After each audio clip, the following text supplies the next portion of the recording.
Well, obviously, I think South Carolina is a great opportunity to win at a high level. And anytime you can get into a place like that as a football coach, I think that's a great opportunity. And especially when you get in on the front end of an opportunity, going in when the new head coach is hired, that's always very attractive.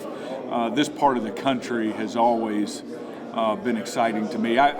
So my wife is from North Carolina. I'm kind of from Texas, Oklahoma, but I've been in the Southeast for a long time. This is my sixth SEC school that I've been a part of, and I've always been envious of the cars driving around with the palmetto tree on the back, and I've always wanted to be able to put one of those on my car. So I'm excited about living here and just being a part of that. And offensively, it really gets down to a simple process. Our responsibility is to score more points than the opponent. I think anytime you can create one-on-one tackles in space as much as you can, that's going to equal more yards, which can equal more explosive plays and hopefully score more. So we're going to play in space. We're going to play with tempo, but we don't want to lose a physical mentality. We want to be a tough team. We want to be a team that when the game's over, the team knows we played them and we were there. So we want to be a physical team that plays with some tempo.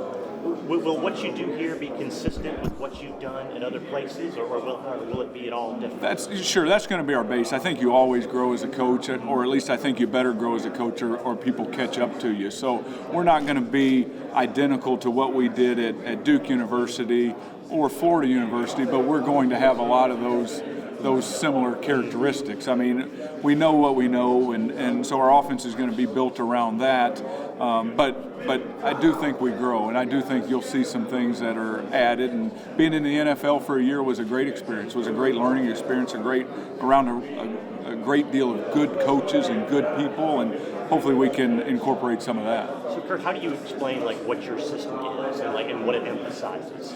So simply this, the first thing that we want to find out is what our quarterback is capable of doing, what our 5 offensive linemen are capable of doing, and then we want to find out who is capable of making a play with the football, and that's where we want to develop from there. So it's really going to be dependent on people, but in saying that, we do want to have a physical presence, but I think in today's football you have to be able to throw the ball at a high level to be successful, and so that's got to be a big part of what we do. Have you worked with Brian before? I mean, do you know how this is going to work with the two of you guys being offensive coordinators? You know what? We've known each other just because of being in the same conference for so long together, and so we've always had a really good relationship. It's been in recruiting, so it's going to be obviously fun moving forward, and the biggest thing is combining ideas so it works for the players. But obviously what Georgia was able to get done for a lot of years offensively, we want to take some of that and again try to find ways to score points. Given your history with Coach Muschamp, when he called, I mean, was it an automatic yes? Was it just Absolutely. I think the biggest thing for anybody being hired into a new situation is knowing what that situation entails. I know what day-to-day is with Coach Muschamp. I know how much football I learned. I know how he his expectations, his demands, how he treats people, how involved my family can be. I have a 7-year-old and a 3-year-old, and I want to raise them and be around them, and I know they can be a part of it. So this was a very easy decision, and obviously coupled with it being the University of South Carolina, it was a pretty easy decision. You mentioned the envious what stands out about South Carolina? What do you remember from coming here and playing here? You know what? I think the game day atmosphere really is rivaled by none. I mean, I just think the passion that the fans have. I always thought this was a very, very difficult place to play, and I've been coming here and staying out on Two Notch Road for a long time in the visiting team hotel, and you were just always in awe of how much South Carolina loves its football, and so to be a part of that, it's awesome. And then you got some good places in the state to go visit: Charleston, and Myrtle Beach, and Hilton Head, and all those places. Pretty nice. Obviously, you spent a year there in Cleveland with Connor Shaw. Did you talk to him at all? Yeah, Connor and I got really close. I think that's what you start looking for in a quarterback. Everybody says, what's the most important attribute in a quarterback to get? And they start talking arm strength and accuracy and size and foot quickness. And what Connor has that very few people have is just pure heart, grit, determination, and competitive fire.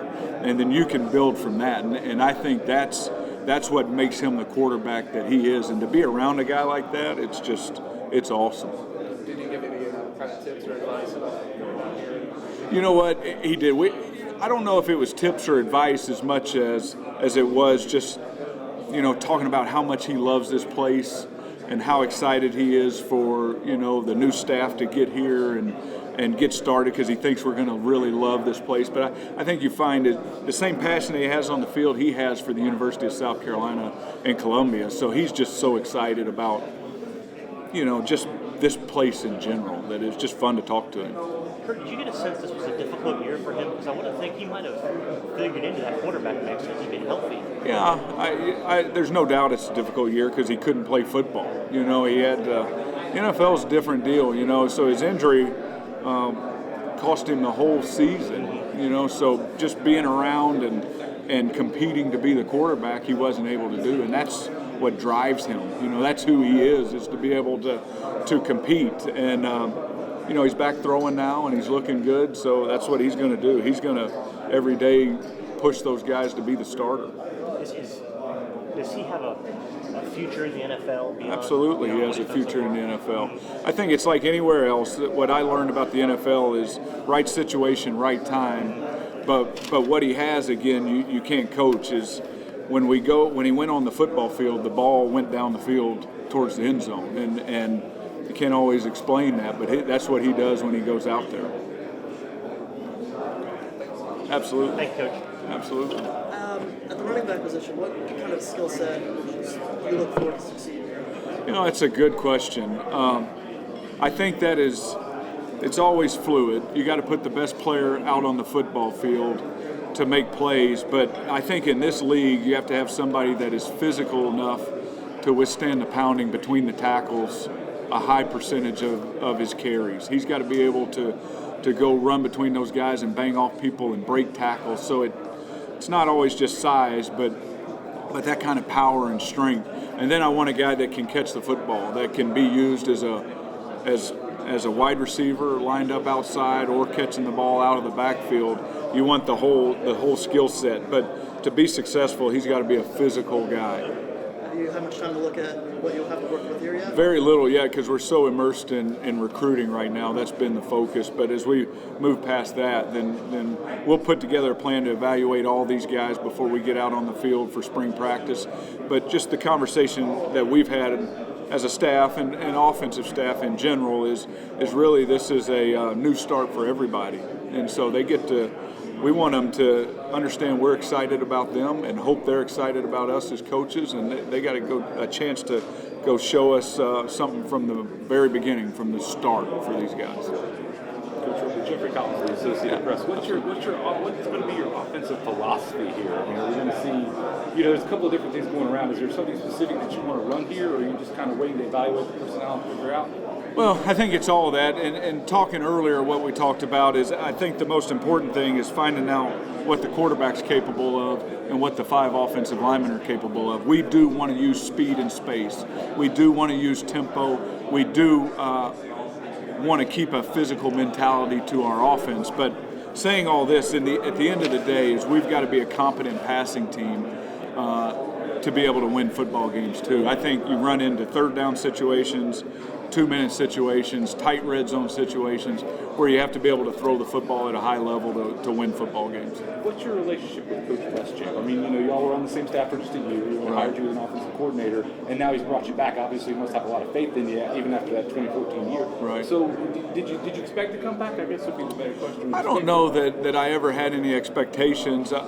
I'm glad that he called me and asked me back. We had a great working relationship at Florida, and I felt like he had a great deal of respect for what we were trying to do offensively that way. My relationship with him, first and foremost, is I consider him a really close friend.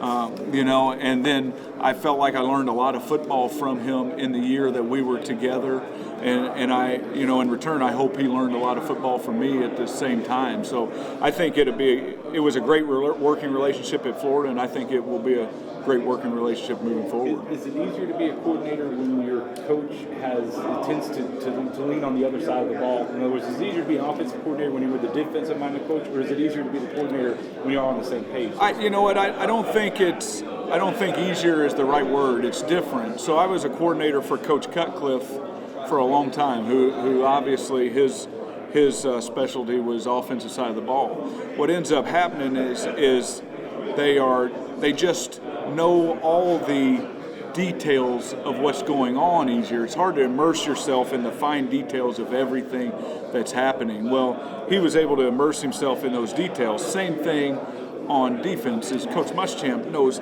all the little things to everything that is going on defensively. So it's just a little bit different. It's not easier, it's just different. So what you have to do is have a great line of communication so he understands the whys of why it's not working, why it is working, what went wrong on that play, what went right on that play. So when you sit down Sunday, it takes a lot more communication of going through just the finer details of why you had this in the plan, why you didn't have this in the plan. And do you see a parallel? I mean, people are saying South Carolina took a chance on, that what happened in Florida isn't indicative of Will's talent. It's the same thing with you, is that, he took the 2014 and said, well, what happened in 2014 isn't necessarily indicative of what y'all can accomplish. I hope he just has a lot of faith in me. I'll say this about 2014. I think you saw the offense markedly improving from the 2 years before. So I think what Coach sees is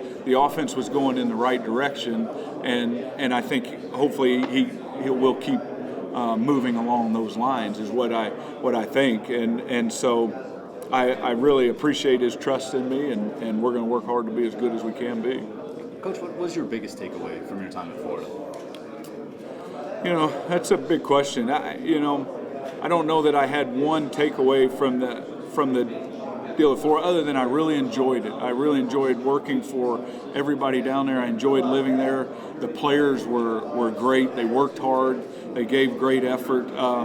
But what you say, okay, how is it going to tie into this? Starting again from the beginning is I think we have a better plan moving forward for the installation of the offense and trying to focus in on some of the things to help us be better.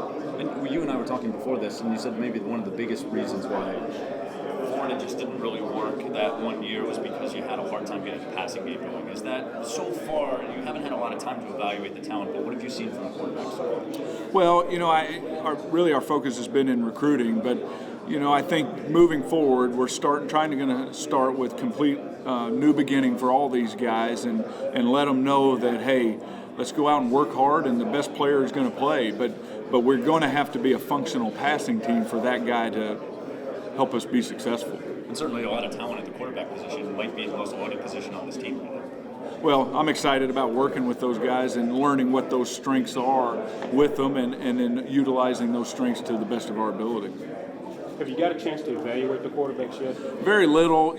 I've watched some tape, but nothing where I've just written down a plan moving forward for each and every guy.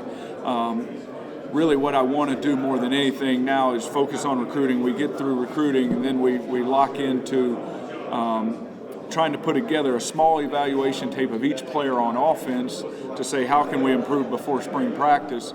But then after that, really let them know that they have a brand new shot, and let's go to work from there. And what exactly, how do you actually see the system working out? What do you guys plan to do?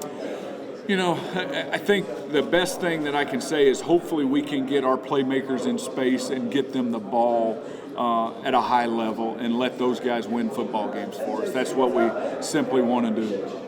And what's it like to finally be here? It's like almost like you've been working 2 jobs for like a month. I'm excited. I told my wife, I've got a 7-year-old and a 3-year-old, and the day I flew out, it started snowing. So I said, hey, good luck with that, Brett. I'm headed south where the sun's shining, and so she was not too happy about that. So I'm excited to get back down here in the SEC country and get working on this. And I guess just on a personal level, I was talking to Connor Shaw a couple of weeks ago. He raved about you. Can you talk a little bit about what your relationship's been like with him up there? You know, Connor and I had a great relationship and spent a lot of time together up there. And, you know, he was a guy you could sit down and talk football with and learn a lot of football. But more than anything, what you could take away was his competitive desire to be great. And it's really great at anything he does, but I think that's what separates him from a lot of people. And I guess one other thing for me, we've known, well, a lot of us known Bobby Bentley for a long time. Right. And I guess he said you recruited one of his sons Right. when you were at Duke. What's the relationship been like with him? And as an offensive staff, how will you guys work together and putting together a game? The relationship's been great. I've known, obviously, Bobby for a long time, but the relationship has been great. Offensively, we're a collective group. So on game day, yeah, I'll be the one calling it, but we don't ever break up offensively. So when we come in the morning, we sit in the same room together, put the plans together so everybody's on the same page, and we have a belief system that all of us are smarter than one of us. So we're going to take each idea from everybody, incorporate them as best we can moving forward. So I expect to use a lot of Bobby's expertise. Are you an on-the-field guy on game day? No, I'm in the press box. That's the plan. That's where I've been. I've called offenses for 11 years, and all those 11 years I've been in the press box, so I don't right now foresee any change in that. Coach Muschamp's mentioned tempo. How fast do you want to go? Do you have a set number of plays that you want to run a game, and just how much? So tempo? really our tempo starts with we would like to snap the ball outside 18 seconds or above on the play clock. Now, saying that, there'll be things that are faster and there'll be things that are slower in the process. So I do like tempo, but at the same time, we want to all be on the same page offensively. So tempo will never outweigh execution, and that's the philosophy behind that. Coach, what makes this staff different from what you had with Muschamp? I haven't worked with all these guys for very long, and so we're just getting started. I don't know that I have a great answer for that until we start working together. But I can say this: there's a lot of high character, high quality, hardworking, smart football coaches that I'm looking forward to learning from. He did say that a lot of guys, left their alma maters, left their homes to come here. What do you think the draw was for everyone to kind of come from all these different places and create what some are calling Muschamp's army that he's been building? I think as an assistant coach or a coach in general, what you always want to put yourself in is a situation to win and win at a high level. I think the University of South Carolina, obviously shown through Coach Spurrier, is you can win at a high level. And when you can do that, then you can accomplish goals that you set for yourself as a team and you set for yourself individually. So I think that's the biggest draw. And then you're obviously in a great league, you live in a great state, you live in a state where great talent for high school football players are produced. So it just gives you a chance to compete, and that's what you want to be able to do. You worked under Coach Cutcliffe, but would you say he's been one of your bigger influences, or where do you draw your philosophy Absolutely. from? Coach Cutcliffe taught me how to coach the quarterback position, how to install an offense, how to build an offense, really what it takes to compete at a high level, to have an offense ready to play at a high level. So, really my dad is the reason I'm a football coach and my first mentor in this profession, but speaking specifically how to coach and how to coach offense, I owe everything to Coach Cutcliffe. Thanks, Coach. Mm-hmm. Coach, I think in some ways the college game and the pro game are pretty different in terms of defenses. You see how you can execute, tempo, how spread out everything is. What are some things specifically that you can take away from your time with the Browns and bring to South Carolina to help have more success with your offense? And what are some things specifically that maybe are more suited for the NFL game that you won't be able to bring from your time with the Browns? Well, it's a really good question. It's a long, in-depth question. I think, just to focus on one part of that, really I did learn, I thought Coach John DeFilippo did a great job of creating some matchups in the passing game, whether it was moving a tight end to a certain spot in a formation, moving a running back to a certain spot in the formation, and trying to draw as much defensive tips as you could before you ever snap the ball. So that I thought I learned a lot right there. I think the pro game is a slower game in the sense of how many plays you're trying to run. I'm not saying between the whistles. Obviously, it's a very fast, physical game, but it was a slower game. You ran less plays. You ran the clock down to shorten the game. It was a shorter game than that. And I think in college football, you have to have the intentions of trying to score more points, where in the NFL game, you would get into 4-minute offense a lot sooner in a lot of situations. Coach, just talk about, went back to the program for a little bit, coming back now to coach in the SEC. What did you kind of learn about your time going from college back to the NFL and now coming back to college? Well, going to the NFL was a great experience for me to get around really good football coaches that worked really hard, and it really is all football. There is no recruiting, so you sit in there and however many hours you work in a day, you focus on the football end of it. And again, I think the thing that I learned the most was hopefully how to try to create some matchups in certain situations. You used them in the red zone. They used them in third downs in those situations to try to create some positive plays, explosive plays, scoring plays in there. And hopefully we'll be able to utilize some of that. I know obviously Florida didn't go the way you guys would have wanted it to. What do you feel like you learned from that short amount of time with Coach Muschamp, and how you guys feel like you could build from that going forward here? I think the biggest thing looking back, so you do just a critical evaluation of every year. I had a little more time to work on it after you get fired, obviously. And the biggest thing was trying to make sure we're more functional in the passing game than we were. And that's not always easy. All of us in football really are quarterback dependent, is what it gets down to. So hopefully we can develop, just a high level of execution in the passing game, or a higher level of execution in the passing game than what we were able to do at Florida. Speaking of quarterbacks, I know you had a little time to work with Connor Shaw in Cleveland. Did he say anything to you about when you were considering coming to Columbia? Connor and I have a really good relationship. We're close, so we talked a lot. It wasn't just one conversation or anything like that, but he just loves this place so much. I mean, he loves Columbia, he loves South Carolina, he loves the University of South Carolina. He knows so many people. He's so connected that he's just passionate about this place. So, when you hear a guy talk about it like that, you can only be passionate about it yourself. So I was excited to get down here. Coach, last year at Duke, you guys used kind of that second QB package. What is sort of the balance in kind of establishing that, being able to work something in like that without kind of, disrupting someone's rhythm or that kind of thing? It's a good question. So my philosophy in that is I don't like to put a quarterback in there that's not capable of throwing the football. So for lack of a better phrase, the Wildcat package, I'm not a big fan of it when it's a running back and they can't physically throw the football. That was the world of Darren McFadden and Felix Jones where it all started.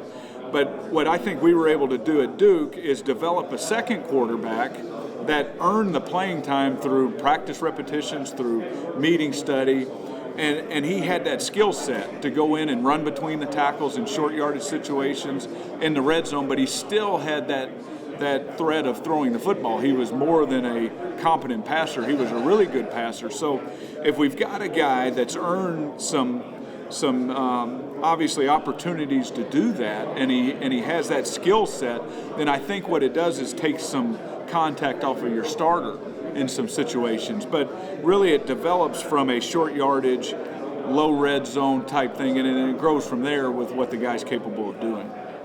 Beyond obviously working for Coach Cutcliffe as long as you did, who are some of the other offensive coaches that you feel like kind of influenced your style as a coordinator and as a play caller? Really two guys. John Latina, who's the offensive line coach at Duke University. We worked together at Ole Miss, and he's the one that really taught me offensive line play. He's the one that said, hey, if you want to be good up front, then you better build a system that lets those guys be good up front. And we got into all the details of that. But I owe John Latina, a great deal of gratitude for teaching me offensive line play as a quarterback coach. And then after that, Joker Phillips. Joker Phillips really is the one that taught me a no-huddle system, how to use tempo, how to use space, how to use what we call 11 personnel groupings offensively, and grow that system that way. And then I was able to take that back to Tennessee in 2007 and teach it to Coach Cutcliffe, where we became a more spread offense. But John Latina and Joker Phillips were a great influence on me offensively. Kurt, how critical will spring ball be for a kid like Brandon that's coming in, that's going to be seeing college football for the first time ever, and Lorenzo and Perry Orth going into the Well, it's going to be huge for everybody. You know, with the way it is now, the way you can meet and teach the offense more so than you could in years past with the rules restrictions, we can have so much meeting time now. And so when you couple that with all the repetitions that we'll get in those 15 practices, it's huge. And then what hopefully we're able to build through all those meetings and those 15 practices is how they can attack the summer with their player run practices when we can't be a part of it, but the quarterbacks take over all the throwing in the summer so we can keep developing as a passing team all the way through the summer. So this spring ball is going to be huge. Everybody talks about up-tempo offenses. I know Muschamp talked about snapping the ball more. Are you one of the guys that said we need to snap it every 10 seconds, every 15 seconds? Do you have like a philosophy on that, or is it just to the line and look and figure out what everybody's doing? You know, so we've worked off of 18 seconds. If we can snap the ball around the 18-second range, then we think we're operating with really good tempo. There'll be plays that are closer to 28 seconds, and there'll be plays that are closer to 8 seconds.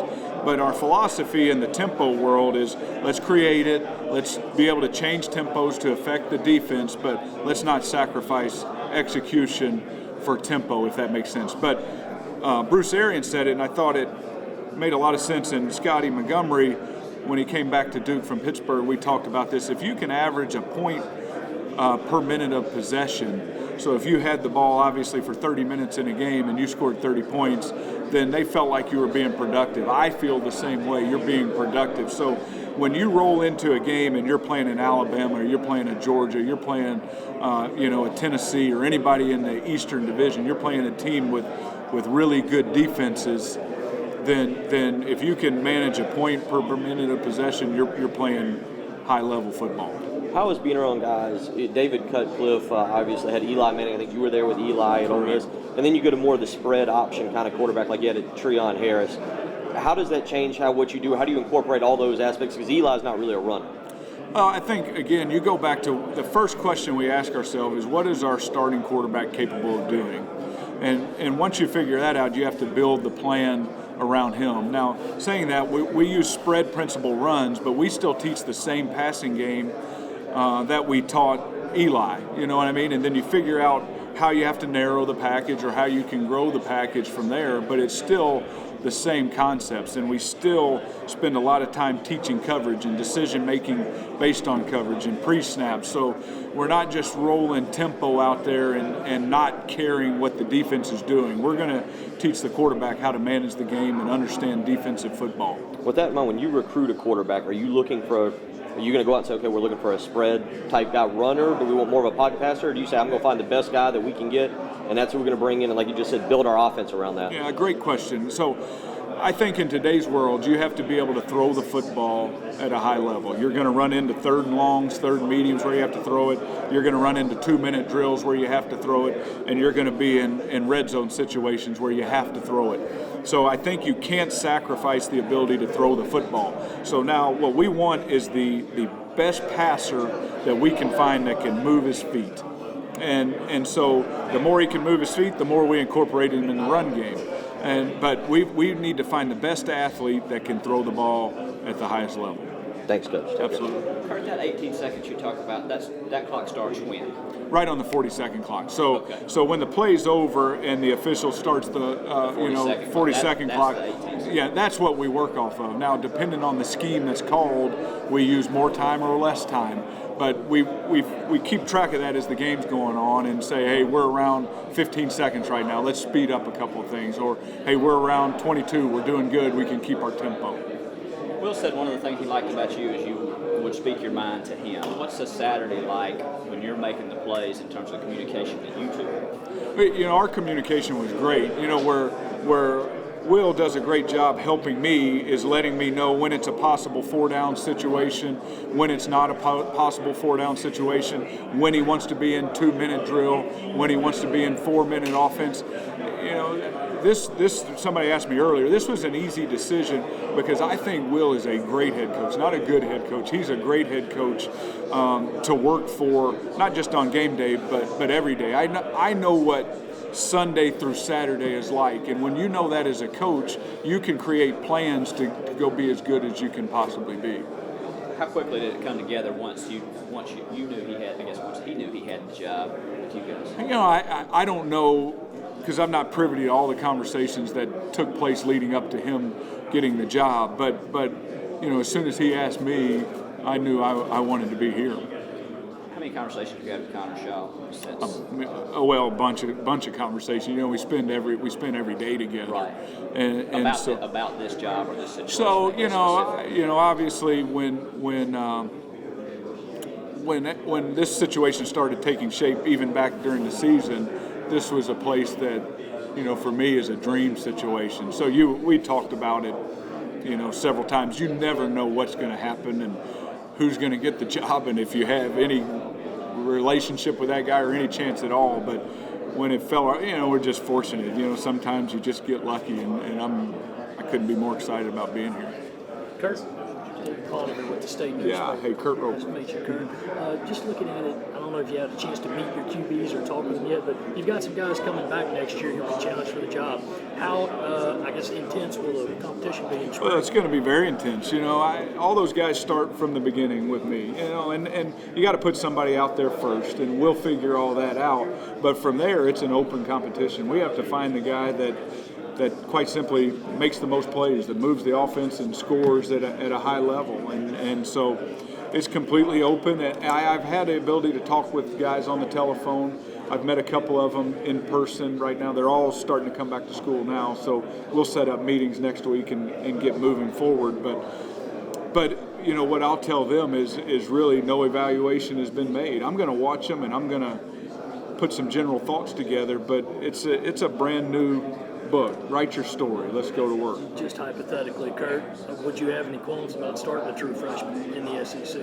Well, it's again, and we had this conversation with Brandon. That's never ideal, but that's always a possibility, you know. And if that's, again, it gets down to the guy that takes care of the ball, that makes plays, that scores points. It's a simple game. Everybody asks me, "Oh, what's the game plan?" Hopefully, to score one more point than the opponent, you know. And so, really, what it gets down to is a points game. And whoever can find a way to score points, that's the guy we're going to play a quarterback. Kurt, when you came into Florida and you wanted to run kind of the spread system, how much did you kind of have to, I guess, pull yourself back considering the athletes you had on hand? I think Willett kind of had a ground and pound team. Yeah, you know, I don't think that. I think when you look back and you evaluate the process, sometimes, and this is what we got to move, you know, all the meetings will be about as an offensive staff, and what we go through is what specifically do we want to put in and what we want to get good at, because we've all got a lot of great ideas, but this is going to be the first year. When you're someplace 6 years, it's easy to grow. We've got to make sure the things that we put in, we have a chance to execute. Our guys really know what they're doing and have a chance to go compete.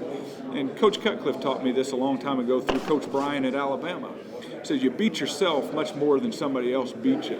So the first thing we need to do is try not to beat ourselves by not being able to execute and turn the ball over. So again, we've got to throw the ball at a higher level. We've got to really figure out how we're going to do that and really focus in on those ideas. Thank you, Kurt. Absolutely. Nice to meet you. What's the difference in what you want to do now in South Carolina than what you were doing in Florida? Is there anything? Well, I think the starting point is the same. You know, we want to be a team that gets our playmakers in space with the football.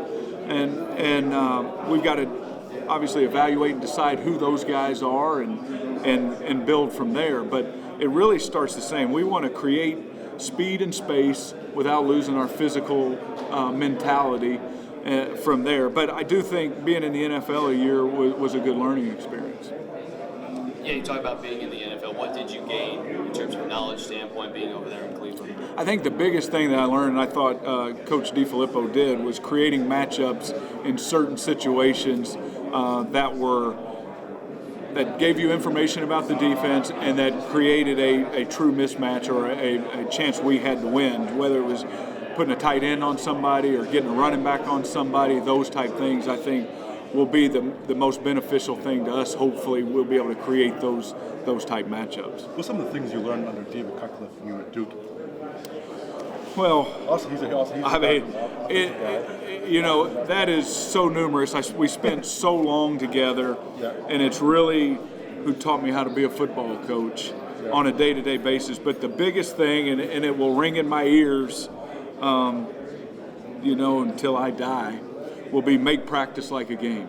And if we can create that type of intensity, that type of speed on the practice field, have those demands met, then we've got a chance to be a really good football team. But I'll hear it again forever and ever, make practice like a game, and that's what we've got to do. Coach, why South Carolina? You're at Cleveland. Coach Muschamp calls. Was it an easy decision? Why did you want to come here to Columbia? It was really an easy decision. Number one, working for Coach Muschamp was a great experience for me at Florida in so many ways, professionally and personally. And then just to be in the SEC at such a, Coach Spurrier had a great blueprint, obviously. He won at a high level here. And when you see that as a coach, a place that you can win at a high level and get in on the front end of an opportunity like this, it's just a great opportunity for me that you can't turn down. I mean, I would have walked here. I think you also spent some time in Tennessee. You spent time in Tennessee with Coach Cutcliffe? No, when Coach Fulmer was there. Yes. Yeah. So what did you learn of Coach Fulmer? Coach Fulmer to me obviously is a great mentor to me too, and feel fortunate to have been around Coach Fulmer.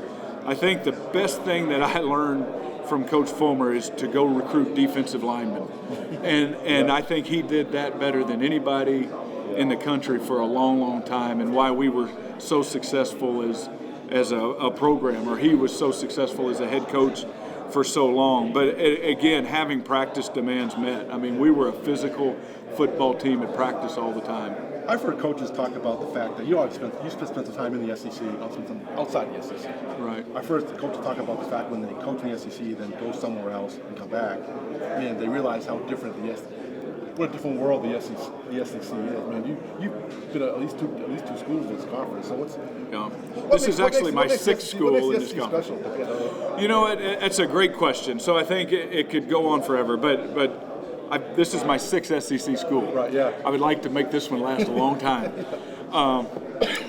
What makes the SEC different is twofold, in my opinion. It doesn't make me right, but in twofold. There's a lot of great football players in this conference, yes, but there's a lot of great defensive linemen in this league. And when there's defensive linemen, it speeds the game up for offenses. You don't have all day to play this game. They're hard to block. You've got the Clowneys in this world. You've got the Carlos Dunlaps in this world. And you don't block those guys long. So you have to build an offense knowing you're not going to block teams very long. I think that's first and foremost. But the second thing in this league, even more than the NFL, in my opinion, it's harder to go on the road and win. Yeah. The game day environments are so passionate and so difficult to deal with that it's hard to win at somebody else's place, and that's a challenge. Your Cleveland season's over. Are you in Columbia full time trying to just build up? Correct. Right, I am. Right. And you guys been able to sleep at all this week? Trying to get that done?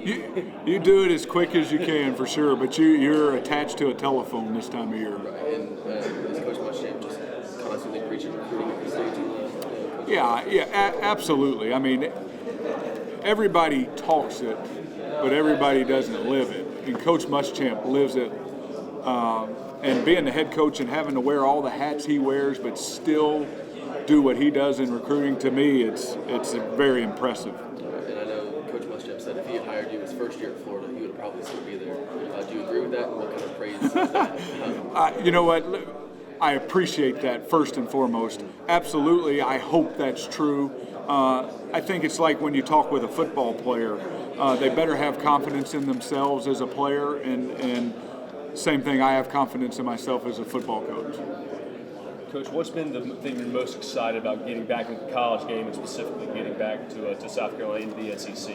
Well, it is a different game. I like the fact that it is played at a faster pace than the NFL. Offensively, it's really night and day right now in the NFL, and I think you see some of the college game moving into the NFL. But I like playing, with the intentions of trying to score all the time. You know what I mean?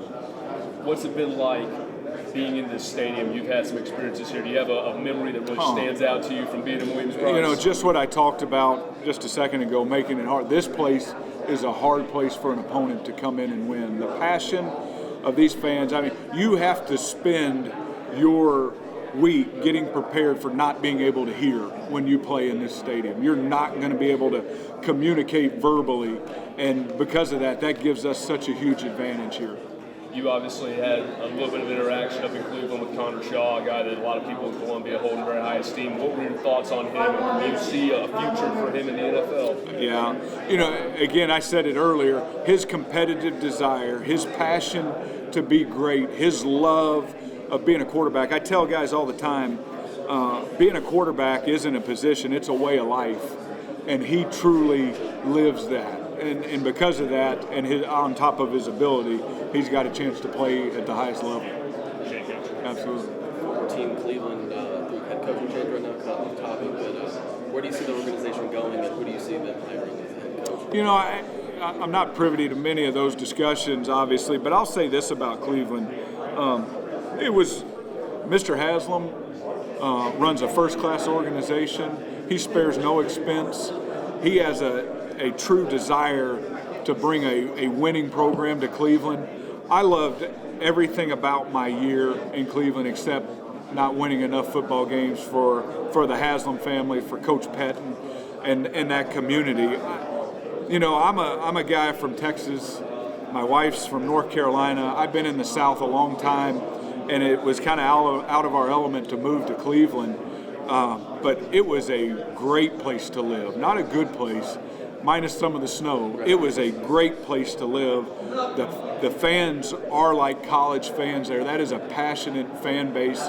And I think Mr. Haslam and whoever they put in charge there will bring a winner to that city. And that city will back that team forever and ever. I loved it there. Ordinarily, a lot of disciplinary things are kind of handled at the collegiate level, don't make their way to the pro level.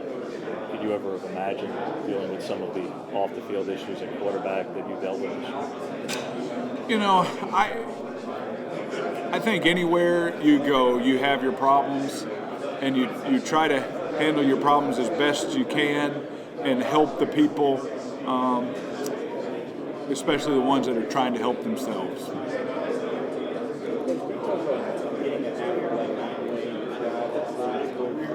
I'm sorry? Can you talk about an athlete like McElwain, a guy that plays both baseball and football? Is it any different as far as going forward? I think the teaching progression is the same thing. Obviously, when the baseball is involved, we got to make up for missed time different ways, so we keep progressing and having productive meetings and all those type things. But I think it's a blessing to get a guy that's that talented, because I think one of the most important things as a football player and as a quarterback is to compete continually. And I think sometimes in high school we go sport specific too soon, thinking we have to be in the weight room all the time, where I would rather you be in a competitive environment. And so Brandon is a guy that competes at a high level at everything he does. So we have to kind of like curtail some things back a little bit before we scale it back and slow it down? I don't sit there and think that because of baseball. I think that is, let's see what our learning curve is for everybody on offense, specifically the quarterbacks in the offensive line, and we'll go from there. But I don't have any preconceived ideas on that yet. No. Absolutely.